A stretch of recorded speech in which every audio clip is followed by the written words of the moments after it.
try to make sure that several caches in several positions are compared with each other, and this introduces another type of misses. But we will not talk about those in this lecture. So here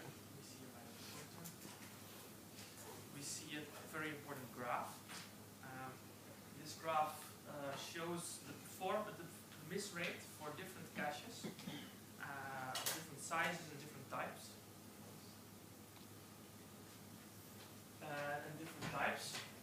What you see here is for the green, this is a fully associative cache. I think the red one is the red line at the bottom would be like an infinite cache. This is like completely theoretical. It's never doesn't exist. And then you have an 8-way associative, 4-way associative, 2-way associative, and a directly mapped cache. You can see that as we go from an infinite cache to fully associative all the way down to directly mapped, that the miss rate at small cache sizes goes up. Now, the coloring here is important to note, is that the green part are those misses that first of all, these red misses are the compulsory misses, which are just fetching the first fetching a block for the first time, and this is of course almost zero. And then if you have a fully associative cache, then we have only capacity misses, which is here meant in the green part. And then if we look at the misses that are due to conflicts, then those are of course all the colors above here. And then the blue part is the misses that are for an 8-way associative cache. And then if you go up, it will into the greens. And you can see as the cache size will grow, that actually these numbers come very close to each other. So a first way to optimize the miss rate is that we choose a larger block size. And what we see here is different block sizes from 16 to 256, and also different cache sizes. So the red line is for a 1K cache, and a 4K cache, etc. And here we have the miss rate again. And as you can see, there is you can make a graph depending on the block size and the cache size and the miss rate, which shows what would be the optimal block size for a particular cache size.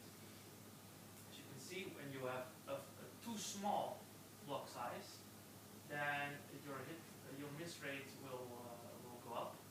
And if you have a too large cache size, also your miss rate will go up.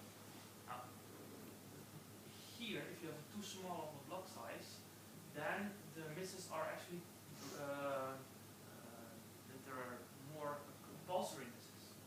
And these compulsory misses are due to the fact that if you have very small block sizes, there are more memory locations that you will have to fetch for the first time. And here, if you look at the larger block sizes, then we have more conflict misses. This is a very bad word. More conflict misses. This is due to the fact that if you, for example, have a block size of 256 and you have a 1K cache, it means that you have only 4 blocks in your cache. So there will be a lot of conflicts. Now, so what you would like is to have a cache which does not have too small of a does not have a too small of a block size, but it has to be large enough so that it doesn't induce a lot of conflict misses.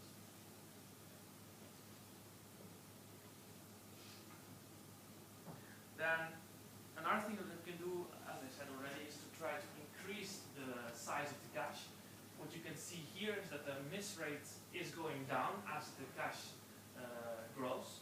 And what you can even see is that the difference between the different types of caches is almost insignificant.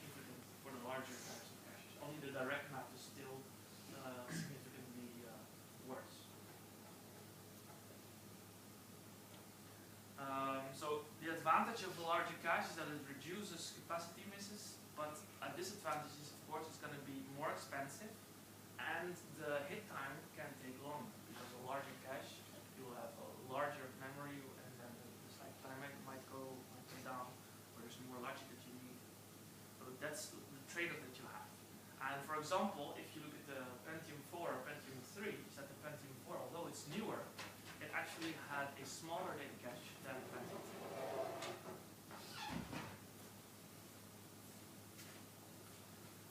So the third reduction technique, we need to choose a higher associativity.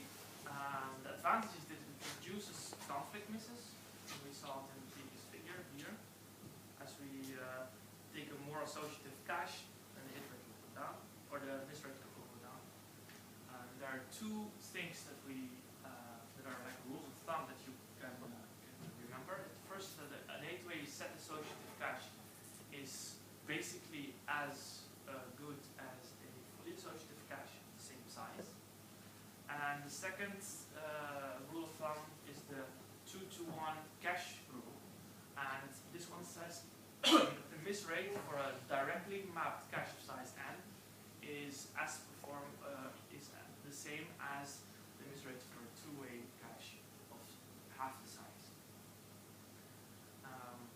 What's important always is that the execution time in the end is always the final measure. So if you, for example, have a hit rate which or an average memory access time which is of only 1 cycle instead of 3 cycles, then if your cycle takes a lot of time, then you did not improve. So it's always important in the end to take into account the actual execution time. And then some intelligent guy called Hill suggested that the hit time for a 2-way versus 1-way cache, if you look at external caches, is 10% worse, and if you look on internal on-chip or on-chip caches, then it's 2% worse. So taking a 2-way cache makes more sense if you have an on-chip cache. Here you see this 2-to-1 cache rule. You can see that if we look at the blue part and the pink part, that the 2-way cache is a little bit, it's not completely exact, but the miss rate is 2 times. We can see that.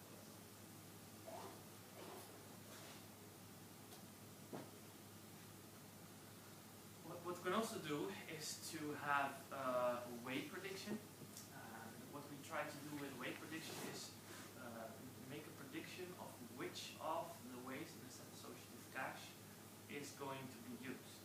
That way, we do not have to look at the other ones. And of course, when we have 4 ways, then we have to use comparators. These comparators have a certain delay. That will take extra time to have our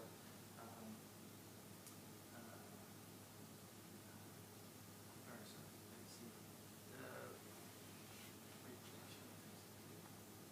So there are some extra bits that are kept to predict the way or the block of the set. Yeah. And then there's a multiplexer that is set early.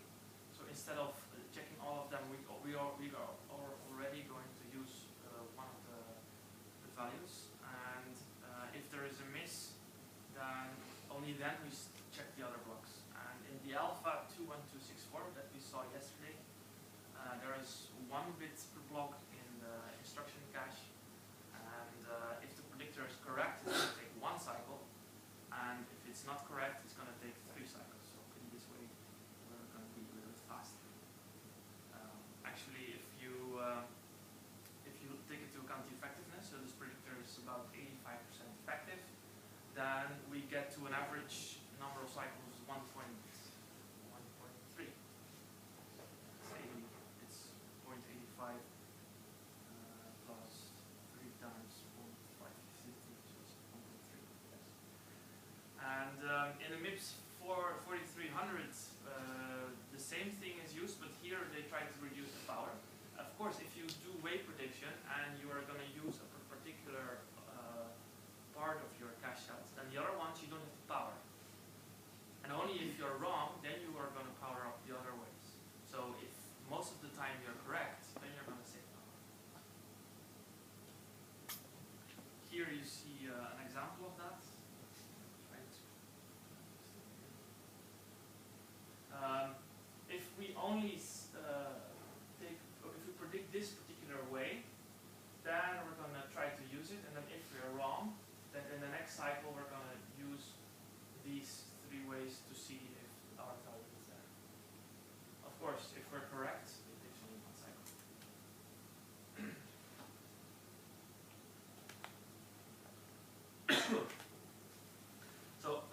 we can do is not in the processor at all. It's actually trying to be smart in the compiler to actually use our cache. And so the reduction comes actually from software. One of the things that we can try to reorder procedures in memory so as to reduce the conflict misses. For example, if several procedures are called after each other a lot, and they're also very frequent, we can try to move them very close to each other. And then the functions that are almost never called, we can move them in another place. What we can also do is do profiling to see, with a cache simulator, and then try to simulate all the misses in your particular program. And then if you know exactly where in your program there's going to be a conflict miss, then you can try to rewrite your code in such a way that you will reduce the conflict misses. Also, when we look at the data cache, we can do also some optimizations. We can try to merge arrays to increase the spatial locality. We can do loop interchange, where we try to change the nesting of loops. So where first we have one loop nested in the other, we can try to do it the other way around. Also, again, to try to have more locality or more sequential accesses of the memory. We can do loop fusion, where we have several loops consecutively after each other. We try to merge them together. And we can do blocking, where we try to improve the temporal locality by accessing blocks of data instead of looking at large blocking going row by row and column by column. We'll look into these techniques. So if we, for example, look at merging several arrays, of course, some programs reference several arrays in their program, and they are completely separate. But if they're accessed element by element, and each array is accessed, and these arrays are in completely different locations, then there may be more conflicts in your cache. The idea now is that we try to combine these arrays so that each element that we are accessing in the different arrays are now close to each other. And we have an example of that here. If you look at this example, and we see here we have two arrays, one with values and one with keys.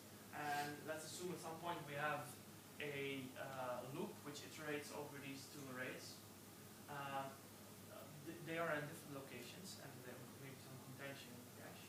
Now, if we merge it, we can use a structure which has both the values, and then use one array. And in the memory, this will be laid out that there is like a value and a key, and a value and a key, and a value and a key, and a value and a key. So if we iterate over this array sequentially, then all the values are close to each other. This will reduce the number of conflicts. So the other technique would be loop interchange. When you have nested loops, which are iterating over, for example, a matrix, then if the matrix is laid out in memory in row major order, so that means that the elements are, the first row are first in memory, and then the second row, and then the third row, and we're accessing it per column, then we have to skip a large parts of memory, which will try to update the cache continually, which is not what we want. We would try to maybe reverse the two loops so that we first access each row. So we can basically exchange the nesting loops. Here we see the example. With the before example above, we are having in memory, we lay out the rows first, so you can see that there. And in the first example, we're accessing per column. So we're accessing the value at the top, then we're skipping a lot of values, and then we access the value again, and then we skip a lot of values. This is not very efficient. So if we switch the two loops, then we're actually accessing each element consecutively. And because we're fetching blocks in the cache, chances are that the next value is already in cache, which will be more beneficial to us. So then we have the technique of blocking. If you have several arrays and maybe even matrices in memory, then if we access these values, and they're very large,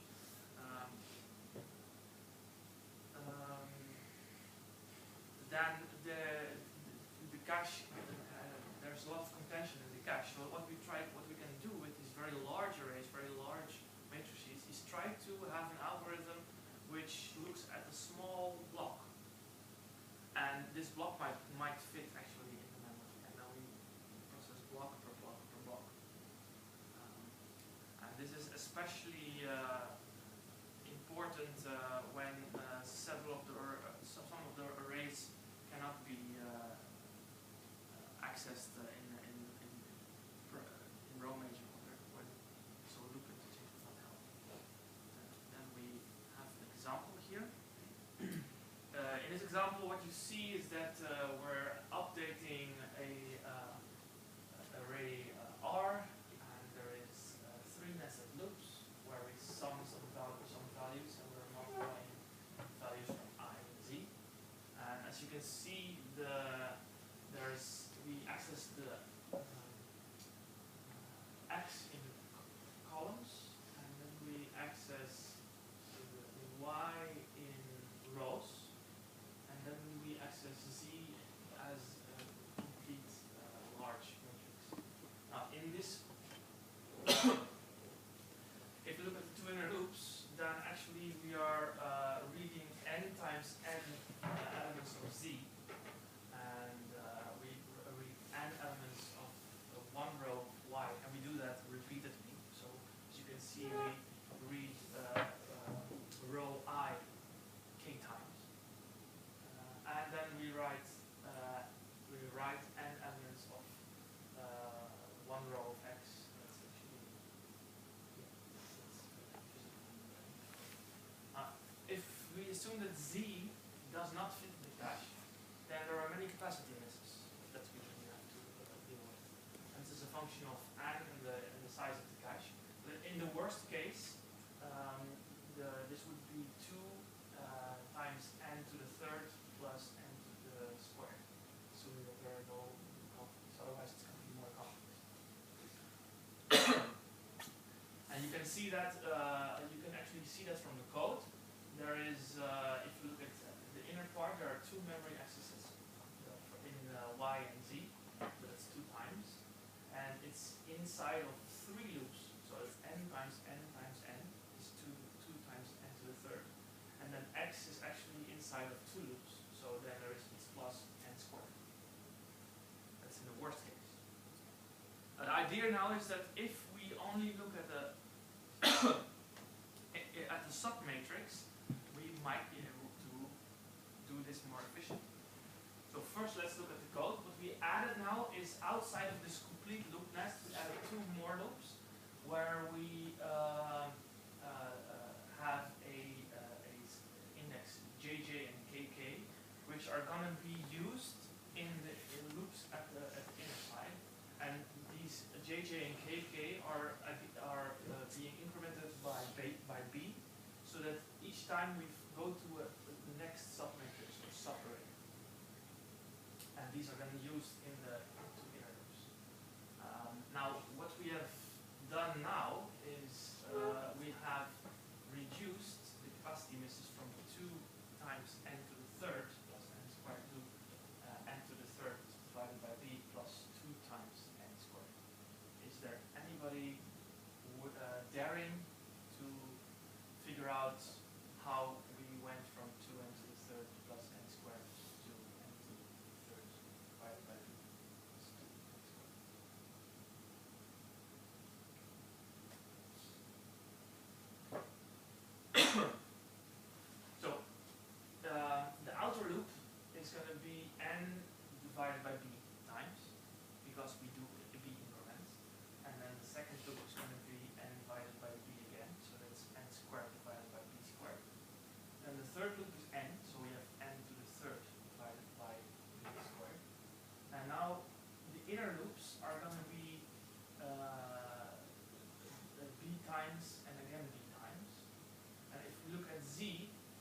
going to be read into the cache, and we're going to assume that now the blocking factor is ideal and we're actually going to fit in the cache.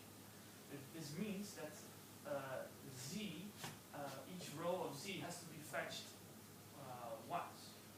So instead of saying that, let me write it down. Don't get confused. So I said we had the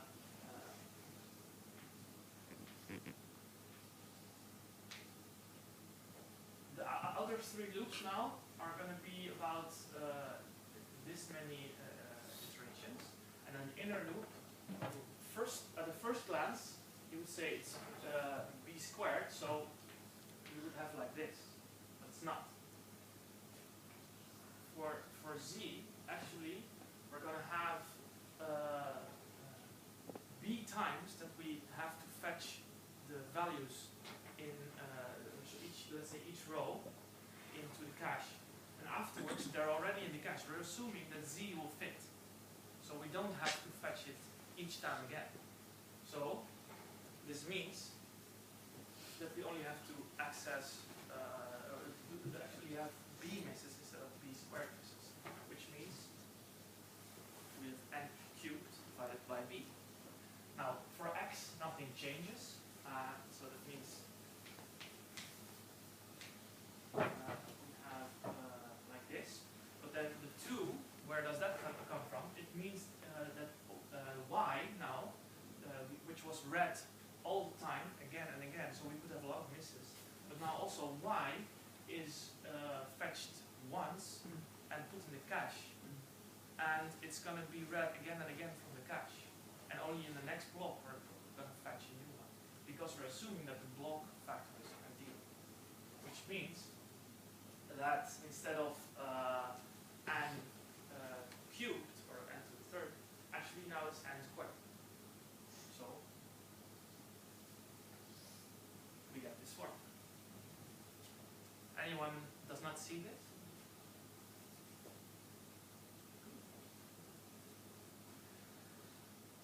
Of course, there might be conflict with 2, which would make things a lot more complex. So, loop fusion.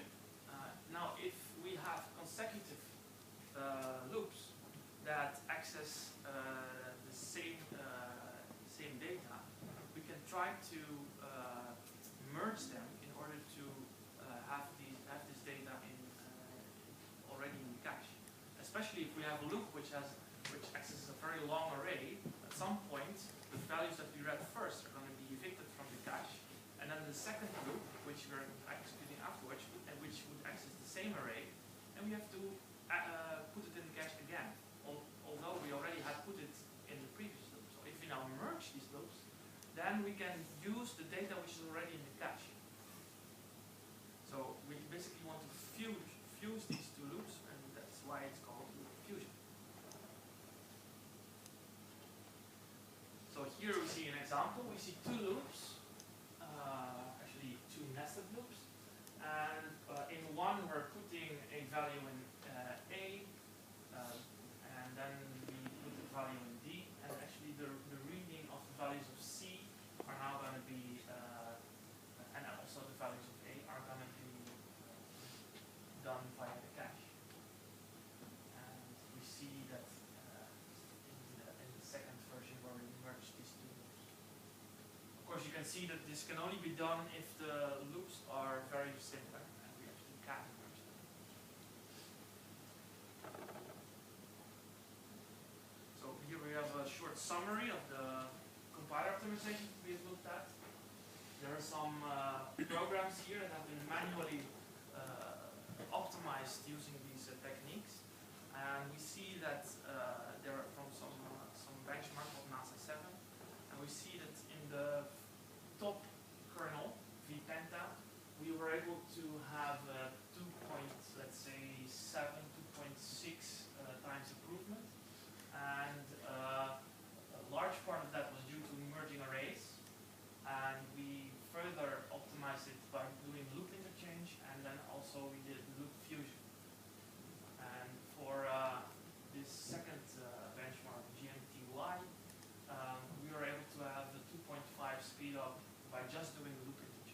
can see that some of these optimizations have a very big impact. So it's a very intelligent thing to do. And of course, compilers often do those things. You see that they were done by hand.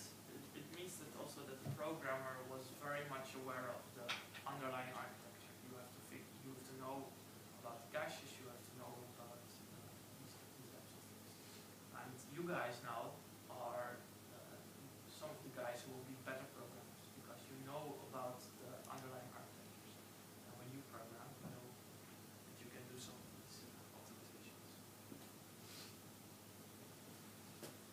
So, a short summary of the miss rate reduction. We have we can do larger caches, which will reduce capacity misses. We can have larger block size, which will reduce compulsory misses. We can have higher associativity, which will reduce conflicts. We can do weight prediction and pseudo-associativity. And we can do some compile optimizations. And we saw several of those optimizations so far. So if we again look at the average memory access time, we saw that we have the hit time, the miss rate, and the miss penalty. We already looked at reducing the miss rate. Now we're going to look at reducing the miss penalty. Now the technology trend is that the relative cost of miss penalties increases over time. And that means that it's a very important issue to look at. Why do you think, I mean, we have already seen the reason why this is the case. Does anyone know why? One of the first slides from yesterday's lecture. Memory is a bottleneck. Memory access time is always a bottleneck. Yeah, exactly. It's because of the memory bottleneck. There is the performance of the memory is not growing as fast as the computation, which means that a cache which is on the chip might be very fast, but as soon as we have to go to the memory, over time, this memory is going to be accessed slower and slower and slower as compared to the speed of the processor. So there are several techniques that address miss penalties. We can have multi-level caches. You might already know that from the Pentium, which has a level 1, level 2, and level 3 cache. And then we can do some techniques like the critical work first and critical restart. See what that means. We can give priority to read bits over writes. We can try to merge the write buffer into the whole accessing of the cache, and we can also have the victim caches. And we'll look at all those now. We still have some time. So the dilemma of the architect is. Can we make the cache faster to keep the pace of the speed of CPU? If we can make it larger, well, we can do both. Exactly. The thing is that if you make your cache larger, it will become slower. And if you make it faster, it will become smaller. So those seem to be a little bit conflicting. Now we can do both if we have several caches. So if you have a level 1 cache, that's the first cache you're going to address. We could make it very small, so it's going to be very fast. And in case of a miss, we'll just add another cache, which we call level 2 cache, and it's which is going to be large enough to capture most of those misses. So it means that the penalty of a miss for a level 1 cache is going down because we're actually adding another cache. So if we put that into equations, if the average memory access time is going to be the hit time for the level 1 plus the miss rate for the level 1 times the miss penalty for the level 1, and we delve a little bit deeper into the miss penalty level 1, the miss penalty level 1 is actually the hit time of level 2 plus the miss rate of level 2 times the miss penalty of level 2. So if we put it all together, we see that we have this nice longer formula which will calculate for you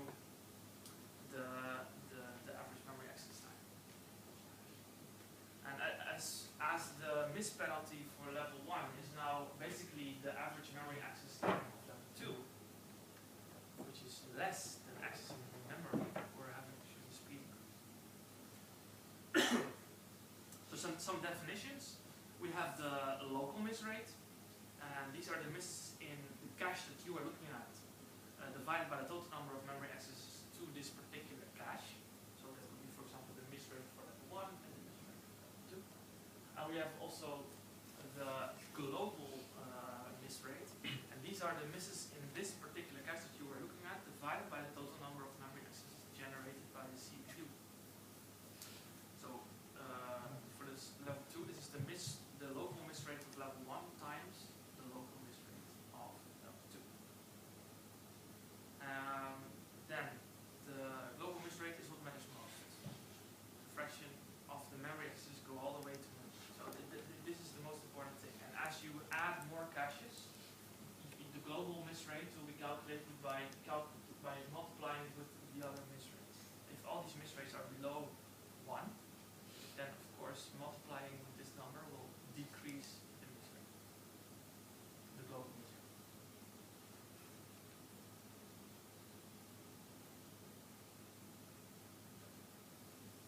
So here you see that graphically, you have at the top you have the local miss rate, which is being reduced as you can see from